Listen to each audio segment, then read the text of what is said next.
Well, a super special guest joining me for her second time on the podcast, Victoria Thomas from Kellymoss Motorsports. The first episode we did, I was able to listen back to it this morning. Actually, was unbelievably good. Your story and everything that you do is pretty amazing, and you've really become a really great friend and a mentor to me. And I'm really pumped to have you back on the show again. I'm super excited to be back. When you had suggested it, I'm the first thing that went, I'm one of the absolutely not one of the best podcast I ever did in terms of the amount of joy that I had doing the podcast. It was so much fun. I appreciate that, by the way. And the funny thing to me was that you had reached out afterward and said that your mother had listened to the podcast and really enjoyed it. And to me, that was like the greatest compliment you could give somebody, is if somebody's mother liked the show. Yeah, she very much liked the show. She was shocked that you were actually local, because her assumption was you were in New York or whatever, like a big podcaster that, I blessed with my presence. My mom is so my biggest fan, right? It's always really special because she has a larger view of what I do and who I am in the world. But yeah, she was completely blown away by it. It just the free flowing conversation, and the fact that we're so like minded about the importance of growing this industry, and how special this industry actually is to the world, and how we stoke the flames and show people, in all of the noise, how important working with your hands still is, and the freedom of being able to be creative, and kind of with the constraints that are necessary in our industry. It's all something that we're both so passionate about, which makes the conversation really easy. It really does. And we recorded the first podcast about 2 years ago, and to see even your growth from that podcast to now has been incredible. What you're doing for women in motorsports, what you're doing for motorsports as a whole, and as you mentioned, the industry as a whole has just been incredible. One of those things that I'd like to point out was that I was able to attend a soapbox derby that you did for kids, and was able to build a car for my son, or we were able to work on it together and participate. But it was so neat to see what would be perceived as this great big organization, very successful, and honestly, just be having a company like that be so open to the general public and bringing people in when maybe there are others that wouldn't be so welcoming. It was so cool. It was such a fun day, and I just give all of you a lot of credit for being that really open company, that really transparent company, just opening your doors and welcoming people in. And for young kids to come in and see those race cars and see all the cool Porsches that you had in the building, seeing their eyes just be huge, right? It is so cool.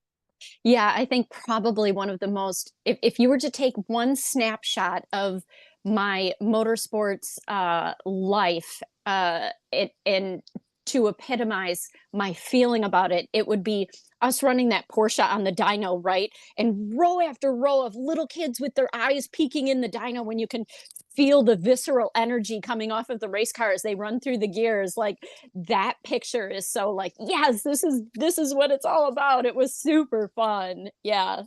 And you have no idea how many flames you stoked that day in having a young kid that might not have been exposed to motorsports in the past, all of a sudden might start to have a love for cars, and might start to see an avenue to which they can get into the industry. So again, a lot of credit for everything that you do.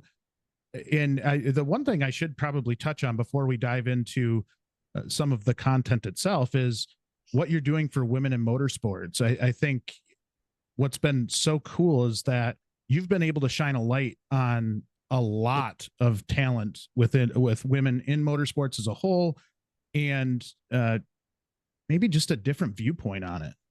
Yeah, I think both of those things are super similar, right? It's about creating the future and securing the future of our industry. going back to the Pinewood Derby for a second, the way that that happened is our engineers have their Pinewood Derby cars on their toolbox, right? Like that was a taproot moment for those people. And recognizing that, first off, girls weren't invited to that party. That was largely a Boy Scouts thing. So the memories of the kids with their dads building these cars, and the fact that that introduced them into our sport, we were like, wow, we need to do this again. And all the girls coming to this Pinewood Derby with their purple glitter unicorn sparkle race cars and getting on the podium, it was so much fun. Oh, But it's exactly the same thing in terms of the women in motorsports. Is um, your reticular activation system takes in 11 million pieces of information in your subconscious per minute, and 40 pieces are sort of trickle through to your conscious mind. Like the reason that we can put so much energy into this is we're helping people filter information differently and see this as an opportunity for the youth, for females, for minorities. Since our talk, I think that we were just in the process of running Sabra Cook, who was the first ever female to ever run in Porsche Carrera Cup, through our sponsorship and scholarship programs. Both of those programs helped her get in the seat. And then in 2024, we ran the first ever African American. It is really important to us that we allow the youth to see themselves in what's represented in the sport. And so we try really hard to raise a flag and get a lot of attention and let people be able to see themselves in this sport. And I'm really blessed to be able to have a larger voice in that, because I'm a female owner of a professional team. And for the last 2 years, we've been running Lonnie Unser. She's absolutely amazing. Lonnie is obviously of the Unser family. She's prepping to run Pikes Peak for the third year. Pikes Peak, also known as Unser Mountain, because their family roots, they literally lived at the bottom of the mountain. They were the first people to ever, the crazy Unsers, I say that, I know that they would support me saying that, were the first people to ever make that into a race. They were the most predominant winners of that race. And she's nuts. Like, I drove it as just a passenger going 5 miles. It's terrifying. I'm like, you're going 100 miles an hour up this mountain. It's insane. So I think this is her third year going up the mountain. And she's also running in Porsche's Sprint Challenge with us. I think she's in second place in the championship right now in this moment. She's crushing it. She's absolutely fantastic. And she's also a representative. A new program that we have is called Be Your Own Hero. And we have caricatures of the women on their cars. But the point of that is taking the cars and these drivers, Ashley Freiberg and Lonnie Unser, to middle schools. And the kids get to see the cars, see the drivers, get autograph sessions, do pictures. We do a little bit of STEM education with the kids. Nothing in what we do is not, directly tied to STEM. So we talk them through reaction times, just dropping and catching, right? Drop them through how reaction times translate to braking times and brake pressure and corners. And so we do a little bit of soft education on the importance of STEM, as well as the title indicates, Be Your Own Hero is about you don't have to rely on other people if you rely on yourself, and that means taking full responsibility for your life. There's a lot of victim mentality in our world today that I don't have much respect for. And until you take full responsibility for your life, you never level up, right? If you're the victim all the time, you never get to level up. So really softly teaching middle school age kids those really valuable lessons through racing is a really fun program that we're doing this year. My goodness, so much good to pull out of that. I do have to apologize because I said soapbox derby instead of Pinewood Derby. So I apologize for that. But Very similar. I do want to dive into that piece, right? Because we talk about victim mentality and really kind of taking ownership of your own success and really doing the right things that will drive you in that direction. And that's one of the things I've really learned a lot from you over the years is that you really, the way that you've set up your routine, your habits, how you conduct your business in general has really been the foundational pieces that have led to the success that you've had. One of those things that you do that is still mind blowing to me is that I think, what time do you wake up in the morning? You're 3 a.m. I would say somehow daylight savings times pushed me back till 2 a.m., Oh my. which has been going on since then. But between 2 and 3 a.m., probably I'm up later than 3 a.m. maybe 2 times a month. Wow. That's and by the way, I can attest to this because there's days where I'll be up fairly early, and relatively early in my book is like 4 a.m. and I'll shoot Victoria an email and get a response in like 2 minutes. And it's insane to me that she's doing this, but it is one of those things where it has led to, I think, a lot of the successes within the company and with the race team in general. There's so much that you get done before everybody else even wakes up, right? And I Yeah. think it's such a ambitious thing. Now, what sets the stage for that is what time you go to bed, right? Because I Right. think it's really easy to say get up that early. I think the harder part is to go to bed at a decent time so that you can get up that early. What have you set for your bedtime? Like, when do you go to sleep? I'm really fortunate, excuse me, because I have no parameters on myself. I go to bed whenever I want to go to bed and I get up whenever I want to get up. It just happens to be that that time slot allows me 35 hours a week of absolutely uninterrupted work time, 35 hours before the rest of the world is actively awake and putting things into my to-do list, right? So I typically am in bed by 8. And my husband will tell you, I mean, it wouldn't matter if we have a house full of people. If I'm tired, I'm going to go to bed. I prioritize my sleep really over almost everything else. It's so rare that that I allow deviation from that. I feel like it's one of the healthiest habits you can have is to allow yourself to rejuvenate. And for me, that completely protected 35 hours is doing what other people aren't willing to do. I mean, one of the beautiful things about the country that we live in and the culture that we have is anybody is capable of anything as long as they do what other people are not willing to do. The early rising thing happens to be the one thing that I can select that I'm willing to do that the rest of the world isn't, that really allows you to just get a huge jump start on success.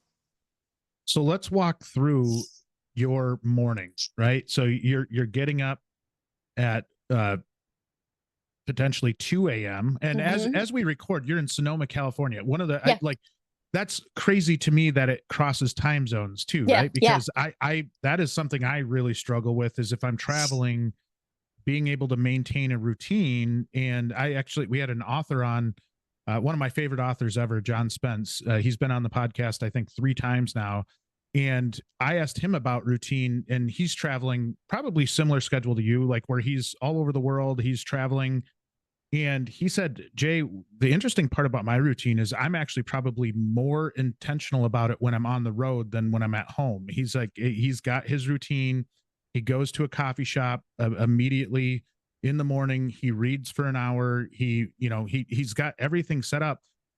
Being able to keep it together when you're on the road is to me so impressive because there are so many things, so many, I'm sure, team dinners. There's so many opportunities that will drive you to stay up past what your bedtime is, right? Yeah. Yeah. How do you keep that mindset on the road when it can be easy to kind of let your guard down?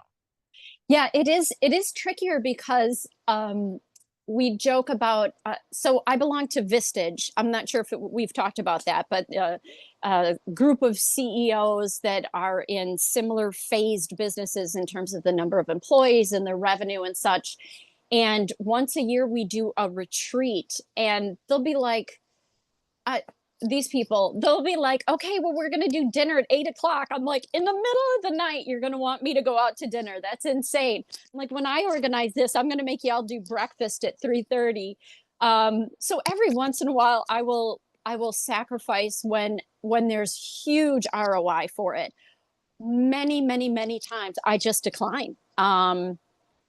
It has to be really spectacular for me to be willing to deviate, and even sponsor dinners and stuff like that, where you would think, well, this is part of the game.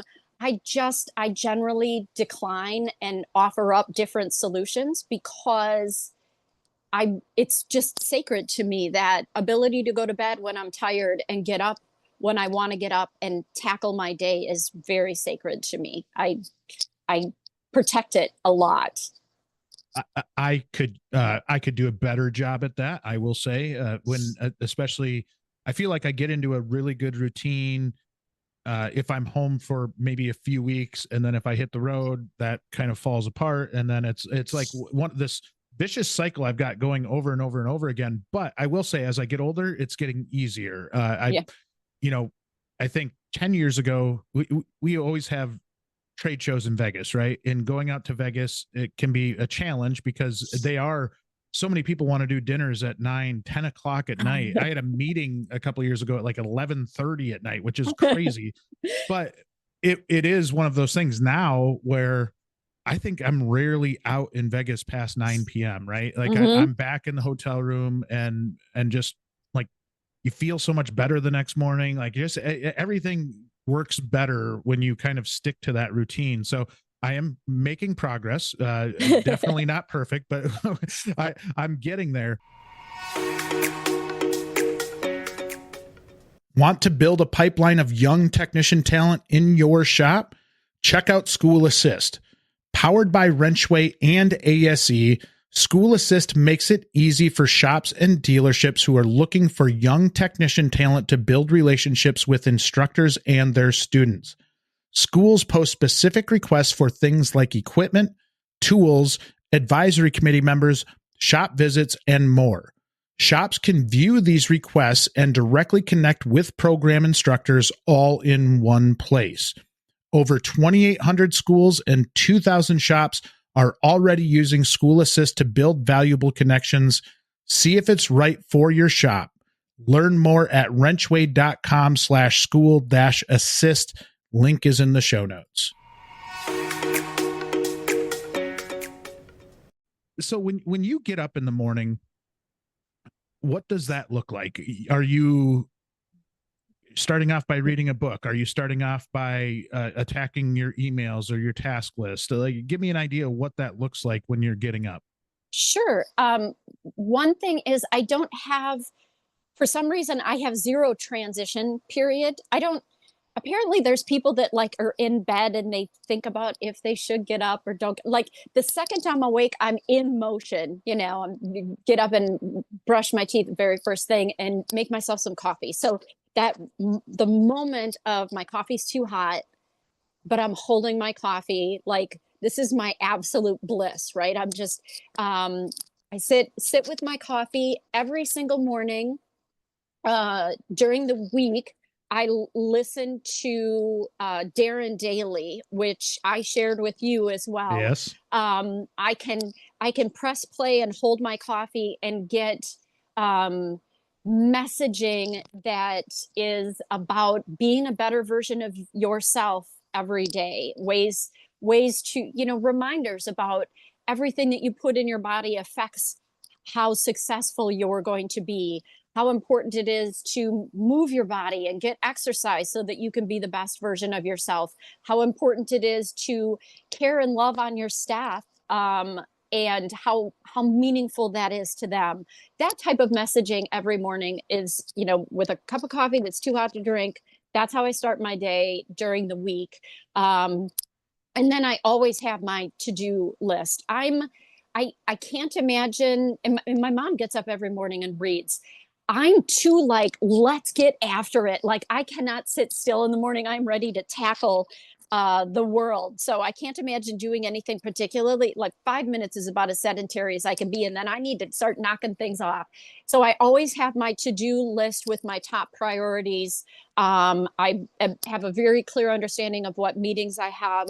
Since we travel so much, we're typically on the road Thursday, Friday, Saturday, Sunday. Sometimes we fly back Monday, sometimes we fly back Sunday. So when we're in the shop, in you know, and we have now two businesses that we operate. So in January of this year, we spun up a parent company called Vici, which owns Kellymoss and also owns Riley, which is a race team out of North Carolina.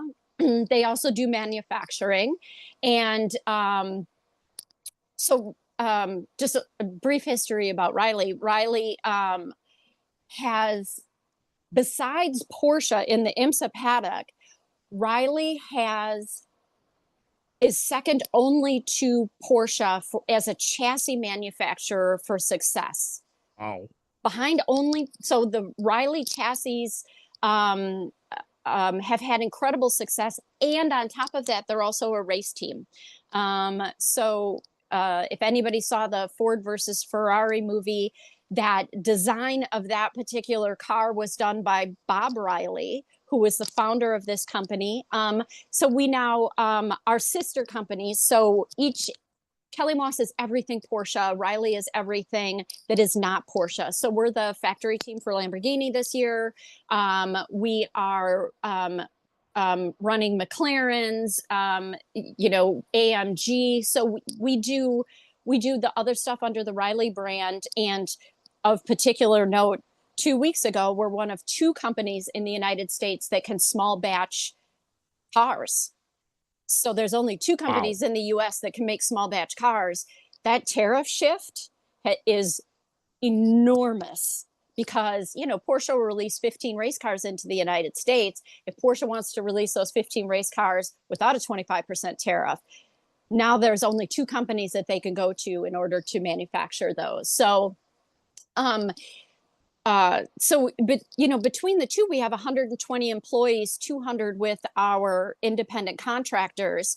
So we've grown and we've changed. And, for business owners in our space, particularly the motorsports space, typically they get involved in the space because they're passionate about driving. Like the whole back end, doing the books, doing financials, all of that stuff not only doesn't light them up, but it is very difficult for them, which means a lot of these businesses struggle fundamentally with being able to grow profitability enough to be particularly appealing to other companies in terms of acquisition, or to have employees that have enough money to be part of their succession plan.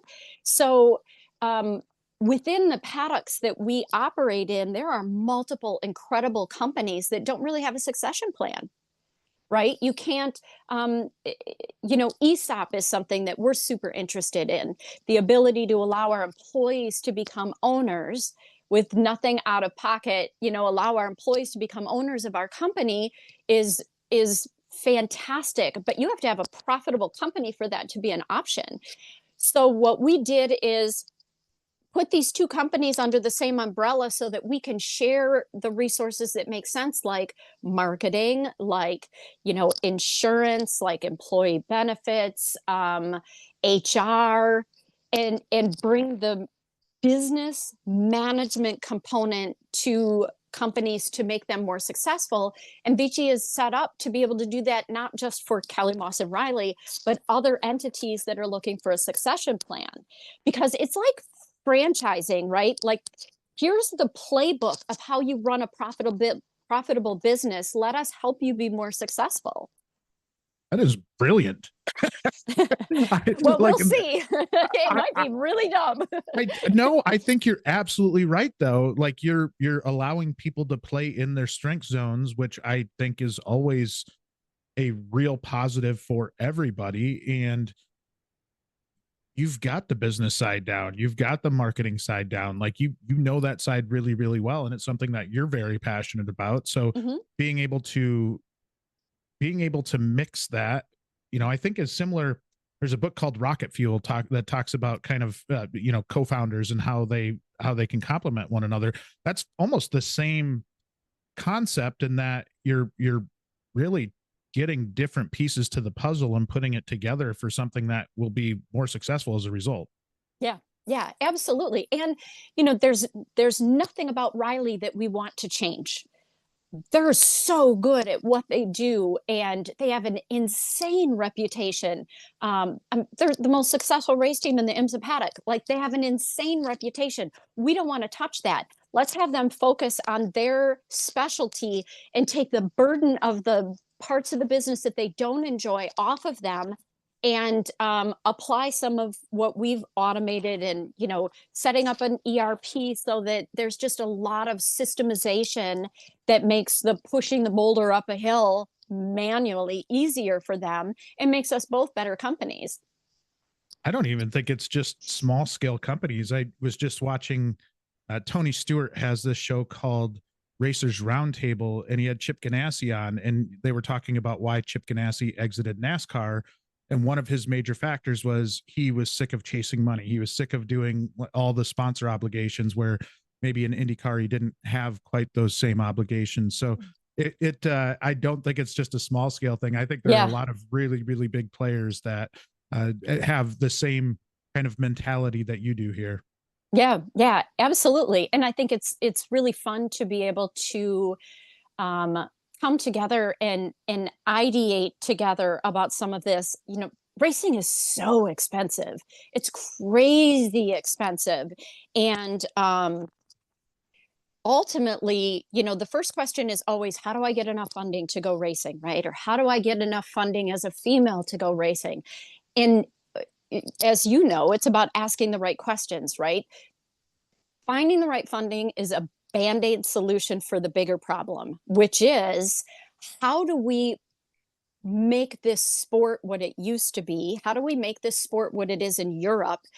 The talent is responsible for bringing millions of dollars to the table to be the entertainment. Where else does that happen? I we did 4 builds for NFL football players. I promise you, not one of them had to bring millions of dollars in sponsors to go out on that field and play. It's very strange. And so, yes, I want to find sponsorship dollars for what we're doing. And I work very hard to bring sponsorship dollars to the female programs, because I think that it is doing so much to, be part of leveraging what our future can be. But the real question we have to ask is, how do we make the sport more appealing to the bigger sponsors, to the fan base, so that we're not having to fund what we're doing on track?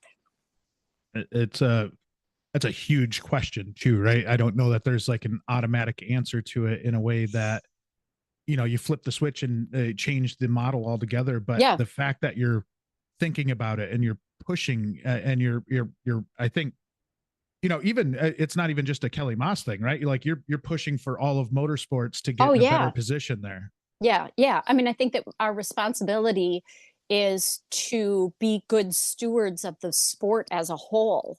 It's not about, just like in general sponsorship, it's not about extracting money from you. It's about providing a partnership that brings so much value that it's a hell yes next year. I don't want to Mm. go through digging through sponsors year over year. I would like to have the partnership be such that it's always, this is the right thing to do. And I feel that way about all of what we're doing with regard to the sports. And one of the bigger issues, just as a side note, about motorsports in the United States is, in Europe, all the tracks are so close to each other. right? And they're also, like you could take a train rider, it's just easier to get to, easier to get around.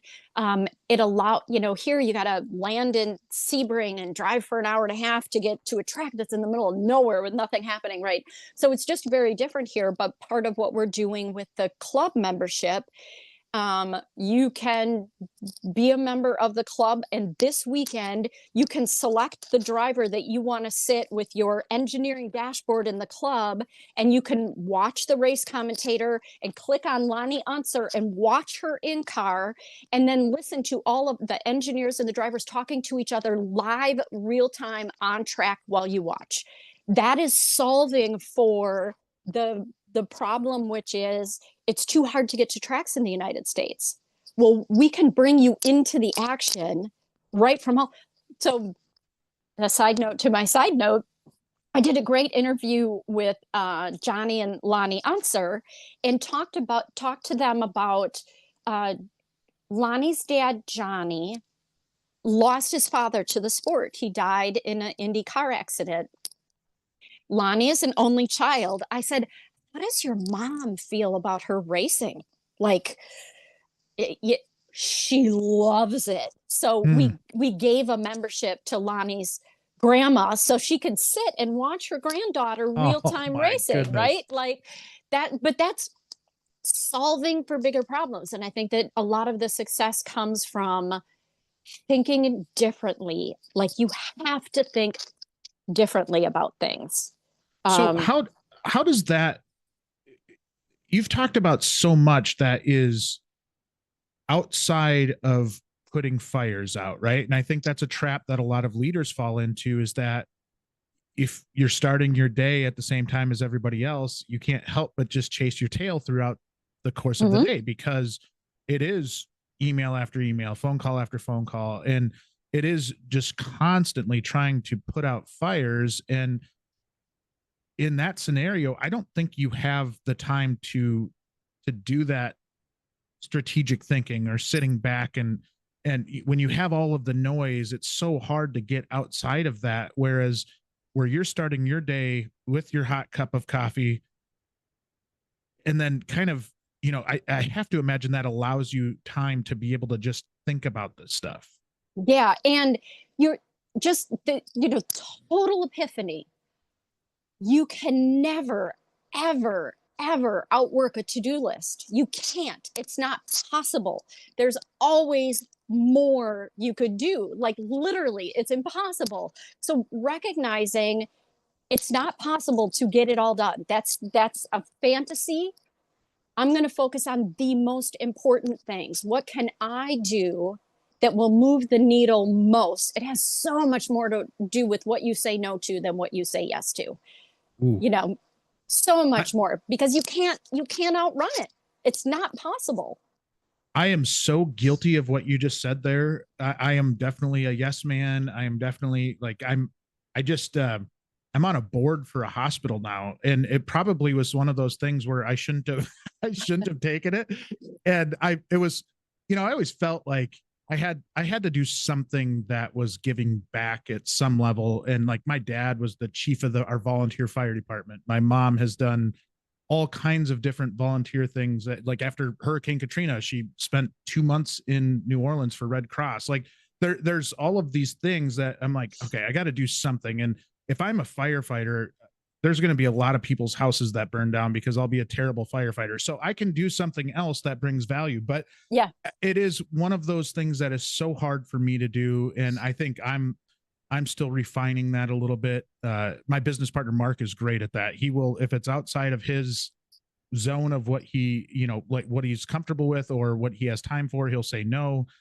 I'm the opposite. I'm like, I want to make everybody happy and say yes. Yeah, and at times you're definitely hurting yourself doing that. And so I've gotten a little bit better at I was asked to be on another board here not too long ago. And I'm like, I'm really, really sorry.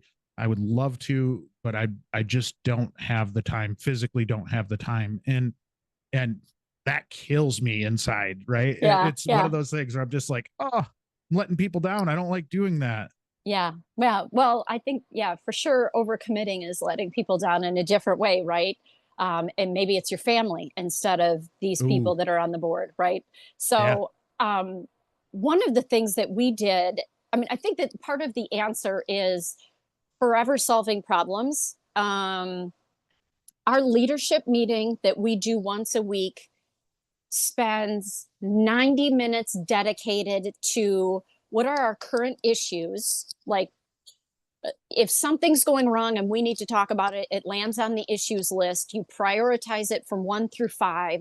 You sort all your priority one items. And if there's a lot of them, you sort of vote on what the most important ones are. The intention of that meeting is to forever solve problems. And when you dedicate a chunk of time to forever solving problems, it's amazing what you can accomplish, right? And I think that that's part of the, as you start to develop some of these disciplines, it's part of how you get beyond the say yes. One of the problems that I have is I'm the same way as you. Like, employees, saying, oh, my daughter is going to XYZ college and would really love for you to help sponsor this, that, or the other thing. Um, and of course you would love to, but is it the responsible thing to do with the business? So creating a decision matrix for sponsorship was one of the things that we did. It has to involve the youth. It has to involve motorsports. So there's like 4 things, and where it lands in it depends on what the dollar amount is. And then it's not like, it doesn't have anything to do with me. It dumps into the matrix. The matrix spits out the answer. This is what it is. I can defer to it. And I no longer have to lament about those decisions. Probably would be something that would make sense for free time. If I was, basically everything I do is motorsports, and I'm really good at sort of filtering. But if I was you, I would probably create a matrix that says, what is the most meaningful to me, and be able to spit out a decision and help take some of the lamenting out of the equation for you. My goodness, is that good advice? I'm definitely going to work on that. And as you're talking, one thing that struck me was that you in those meetings, you're talking about solving problems. I think my mind has started to shift over the years to look at problems. I think in the past, when I was younger, it was the problems were an inconvenience, right? Like, it's oh my goodness, this is getting in my way. And instead of that, like, I love your viewpoint of that, of let's attack the problems, and you almost make it fun, right? Like, hey, there are problems. And I go back to Alan Mullally's book for Ford, when he had left Boeing and come to Ford during, I think it was 2008, during the recession, to lead Ford Motor Company. He had gone into these executive level meetings and had said that,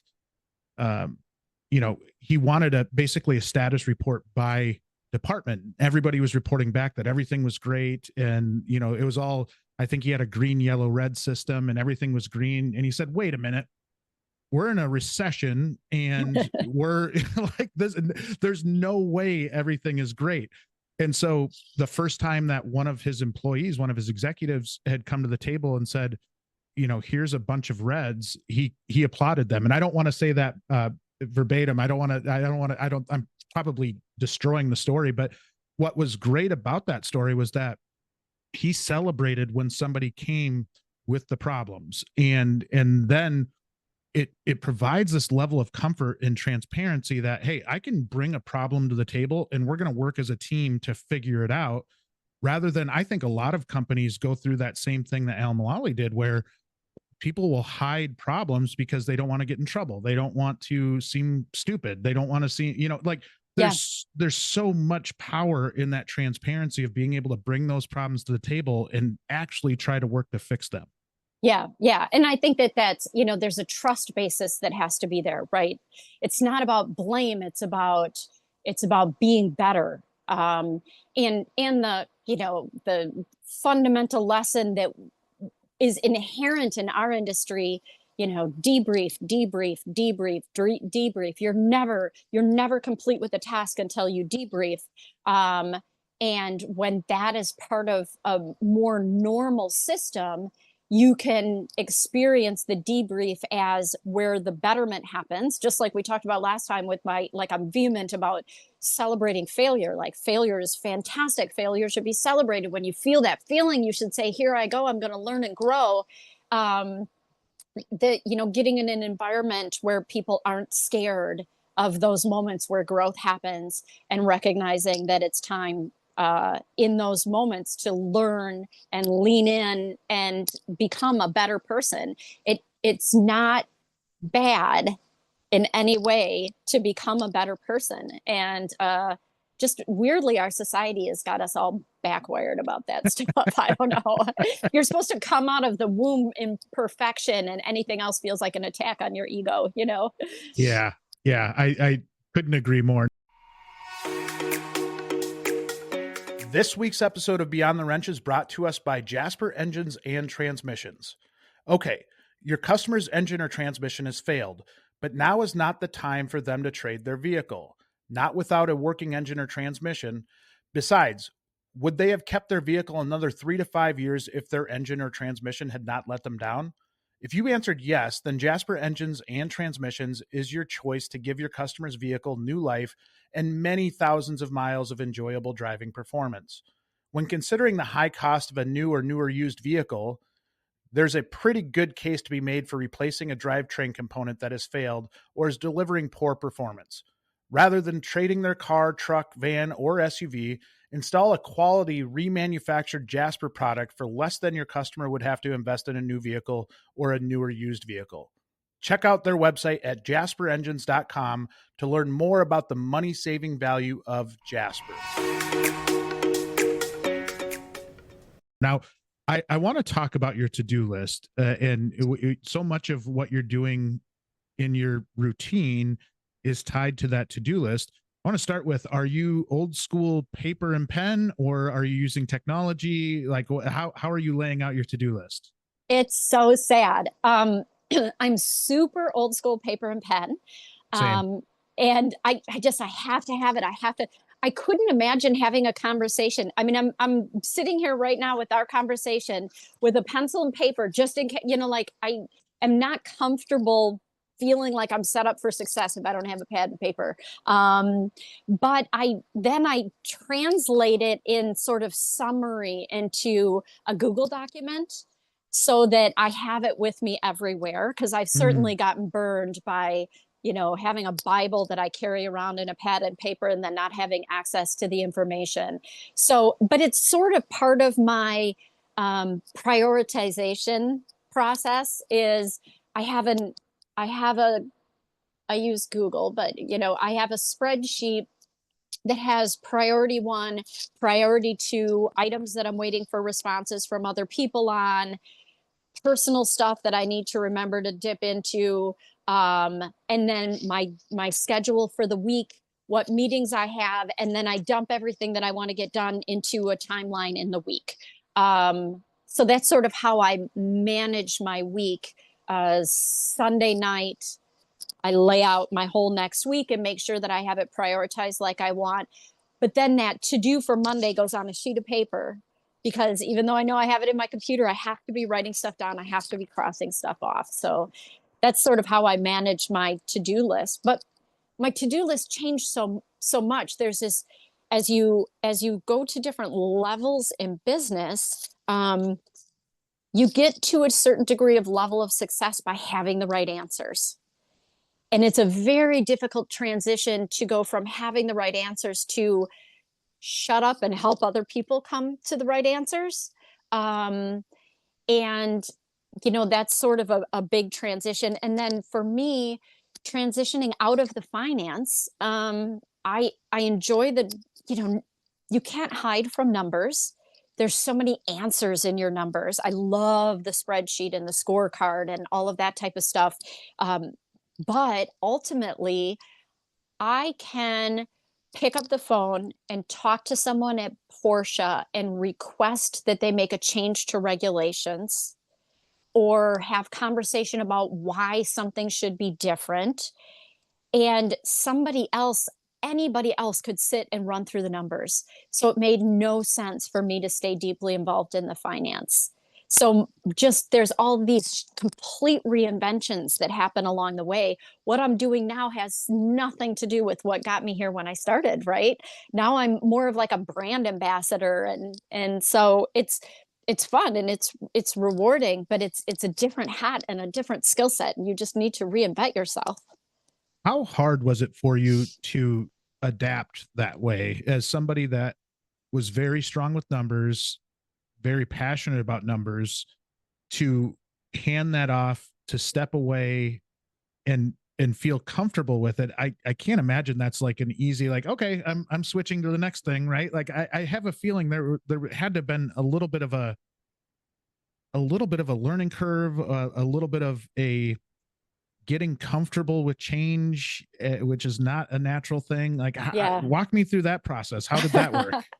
Well, I would say handoff, yes, stepping away, no.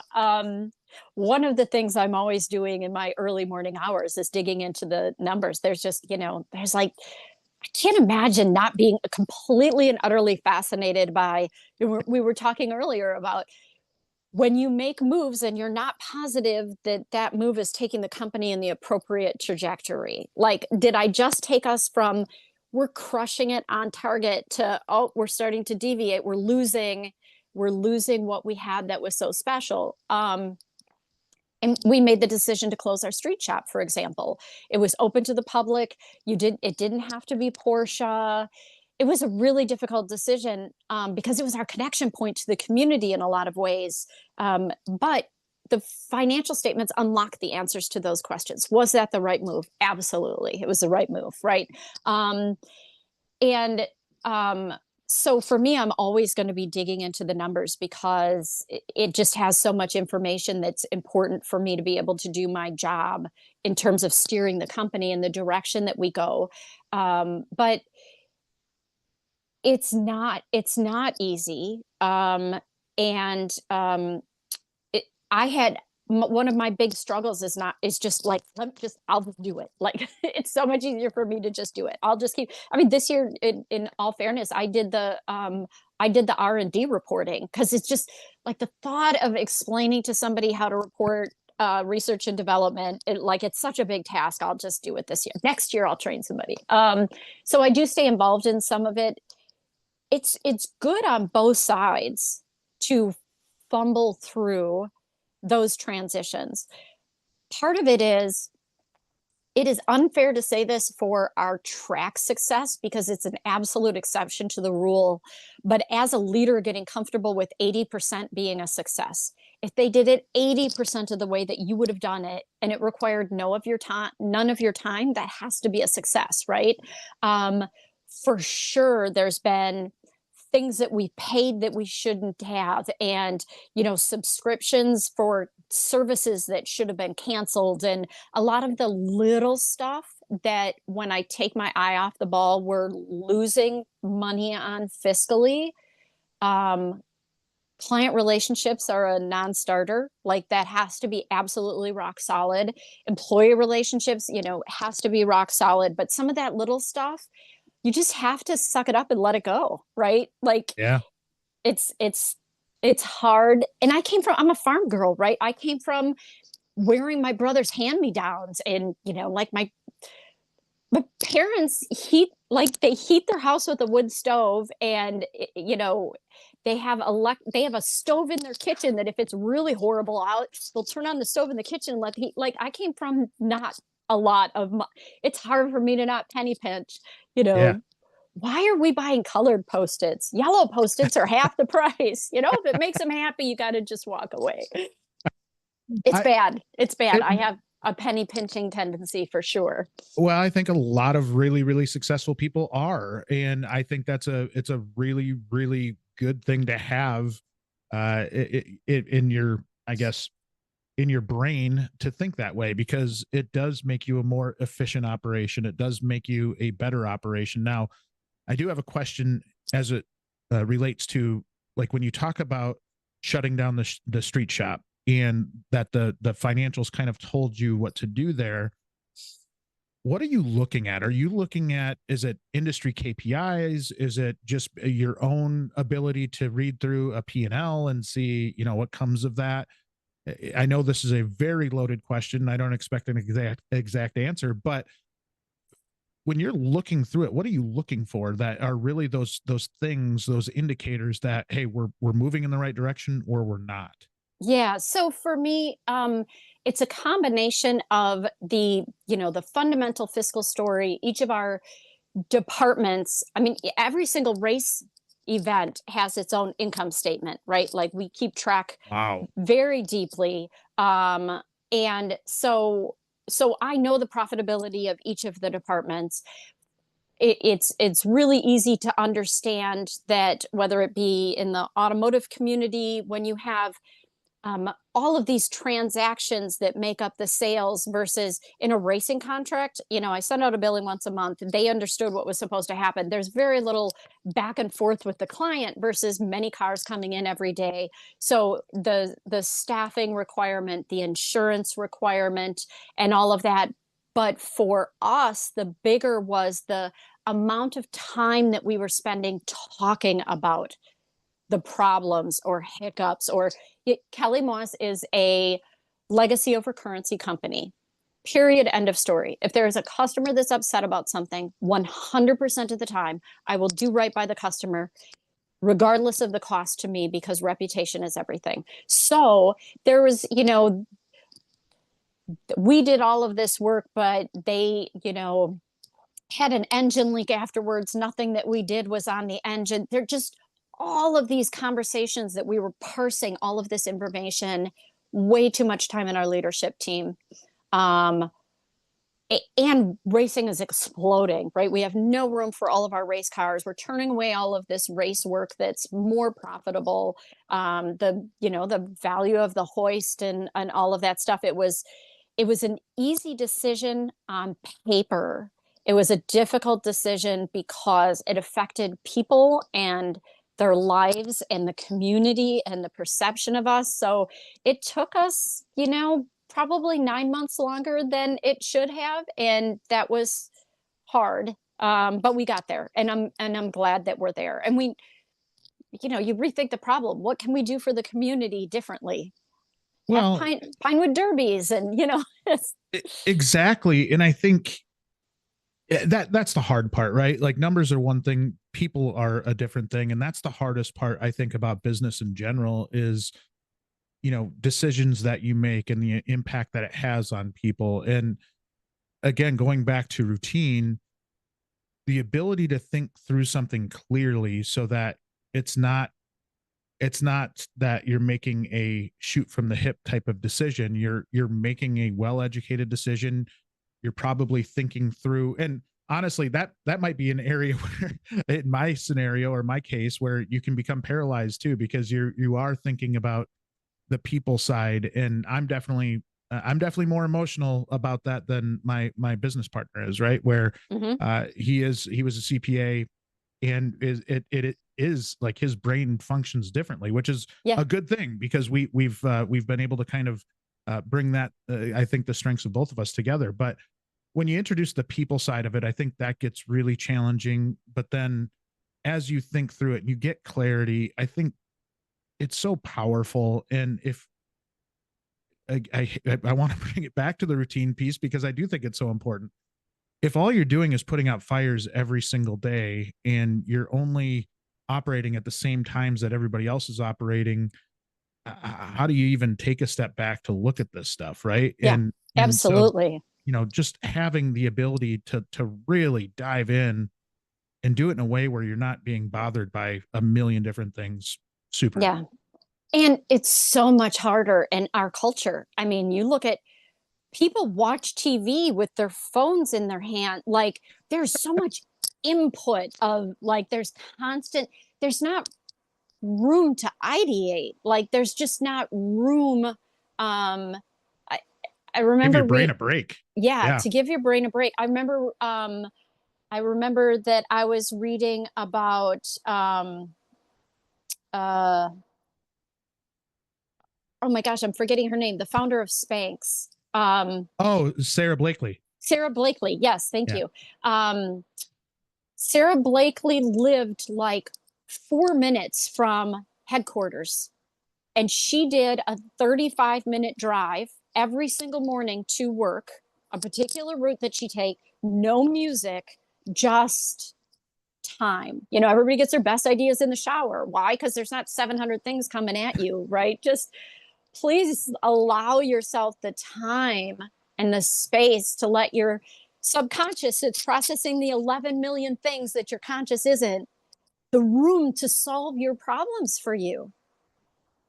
I to this day, I still, like, if I'm having a tough day, or I feel like I'm overwhelmed and I need to think things out, I will hop in my car and go out on the country roads and go for a cruise with no music, no Yes, anything. yes. And there's no better way for me to get clarity than that. Yeah. And it's one of those things, like, I, I didn't really understand, like, at first when I started doing it, I was like, man, I'm wasting time. Like, what am I doing out here? And then it was just, you come back so relieved, and like, so like, I don't know, even if my attitude's in a bad spot, right? Like, I'll go for a Yes. cruise and it kind of changes the way I'm thinking about things. So Yeah.